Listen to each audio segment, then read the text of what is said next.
Sir प्रणाम। गोपाल मिश्रा नाम है छत्तीसगढ़ का सरकारी विमान। जिस विमान से बागेश्वर धाम के पीठाधीश्वर को भिलाई में हनुमंत कथा करने के लिए लाया गया है, वो सरकारी विमान गाइडलाइन का हवाला देते हुए एक पुलिस वाले को लाइन अटैच कर दी, क्योंकि सरकारी वर्दी में निजी श्रद्धा और भक्ति को साइड रखना चाहिए। छत्तीसगढ़ के कौशल विकास मंत्री खुशवंत साहेब बागेश्वर धाम के पीठाधीश्वर दोनों हाथ हिलाते हुए पंडित धीरेन्द्र कृष्ण शास्त्री कोई सरकारी मेहमान है अथवा सरकार के किसी बड़े पद पर पदस्थ है। जो शासकीय विमान है ये जनता के दिए गए खून पसीने की कमाई से जो टैक्स भरती है, उस टैक्स के पैसे से ये हवाई जहाज उड़ता है। कथावाचक को लाने के लिए ऐसी कौन सी भावना जाग गई जिसके लिए छत्तीसगढ़ शासन का शासकीय विमान लाने गया था।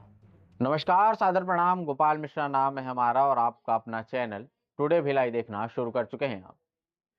छत्तीसगढ़ में इन दिनों चर्चा का विषय बने हुए हैं पंडित धीरेन्द्र कृष्ण शास्त्री बागेश्वर धाम के पीठाधीश्वर और उनकी कथा। 5 दिवसीय दिव्य हनुमंत कथा का आयोजन किया गया है छत्तीसगढ़ के भिलाई शहर में, जो कि 25 दिसंबर से 29 दिसंबर तक चल रही है। इस कथा के साथ साथ एक और चीज चर्चा में है, एक और जो खबर है वो चर्चा में है, सोशल मीडिया पे वायरल है। वो खबर है छत्तीसगढ़ का सरकारी विमान। जी हाँ, मध्य प्रदेश के छतरपुर से रायपुर के माना एयरपोर्ट पर जिस विमान से बागेश्वर धाम के पीठाधीश्वर को भिलाई में हनुमंत कथा करने के लिए लाया गया है, वो सरकारी विमान है। इस वीडियो के माध्यम से मैं ये पूछना चाहता हूं कि क्या धीरेन्द्र कृष्ण शास्त्री सरकारी मेहमान हैं अथवा वे सरकार के किस पद पर पदस्थ हैं जिनको सरकार की तरफ से सरकारी विमान की सुविधा दी गई। इस वीडियो में मैं किसी के भी श्रद्धा और भक्ति पर प्रश्न चिन्ह नहीं लगा रहा हूं, उस श्रद्धा और भक्ति पर अविश्वास नहीं जता रहा हूं, केवल गाइडलाइन के अनुसार ये प्रश्न कर रहा हूं। क्योंकि पंडित धीरेन्द्र कृष्ण शास्त्री के आगमन पर गाइडलाइन का हवाला देते हुए एक पुलिस वाले को लाइन अटैच कर दिया गया। मनीष तिवारी बताया जा रहा है उस पुलिस वाले का नाम, और उनकी गलती सिर्फ ये थी कि उन्होंने एक कथावाचक को देखते हुए श्रद्धा से अपने जूते साइड उतार कर, वर्दी की जो टोपी थी उसे उतार कर उस कथावाचक के पैर छू लिए। मैं बताना चाह रहा हूं कि उस पुलिस वाले का शरीर निजी था।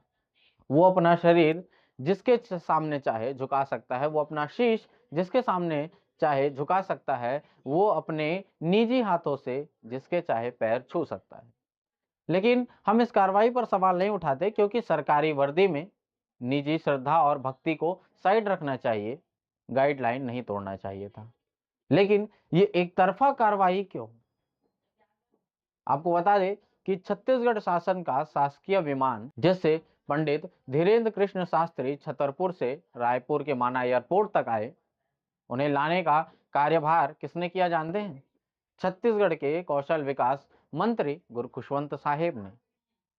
जी हाँ, तस्वीर में आप देख सकते हैं ये छत्तीसगढ़ का शासकीय विमान है। इस पर छत्तीसगढ़ शासन का लोगो लगा हुआ है।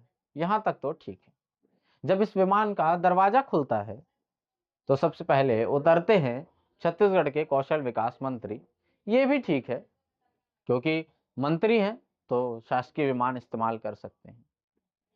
लेकिन इसके बाद उतरते हैं बागेश्वर धाम के पीठाधीश्वर दोनों हाथ हिलाते हुए पंडित धीरेन्द्र कृष्ण शास्त्री, और यही प्रश्न चिन्ह खड़े करता है कि क्या धीरेन्द्र कृष्ण शास्त्री कोई सरकारी मेहमान है अथवा सरकार के किसी बड़े पद पर पदस्थ हैं जिन्हें इस तरीके से शासकीय सुविधा दी जा रही है, शासकीय विमान में लाया जा रहा है।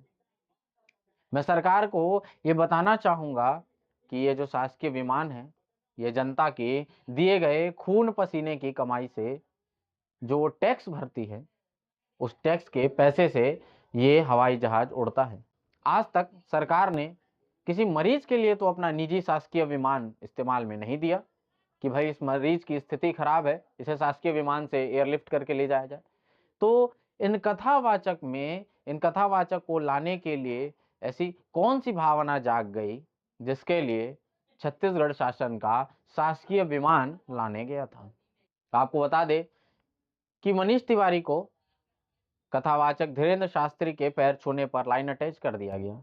ठीक है, ये कार्रवाई पुलिस विभाग द्वारा की गई है, हम इस पर सवाल नहीं उठाते हैं, लेकिन छत्तीसगढ़ के शासकीय विमान का इस्तेमाल करके मंत्री गुरु खुशवंत साहेब ने क्या कम अपराध किया है? क्या इसके लिए कोई सजा नहीं है? पुलिस वाले का तो निजी शरीर था, उसने अपने निजी शरीर को श्रद्धा और भक्ति से झुकाया। वो अपना निजी शरीर कहीं भी इस्तेमाल कर सकता है, लेकिन शासकीय विमान का इस्तेमाल निजी कथा कराने के लिए किया गया। क्या इसके लिए छत्तीसगढ़ के न्याय विधान में कोई सजा नहीं है? या फिर यूं कहे कि वो पुलिस वाला कमजोर था, उसका दबदबा कमजोर था, उसके पास पावर कम था, तो उस पर कार्रवाई कर दी गई।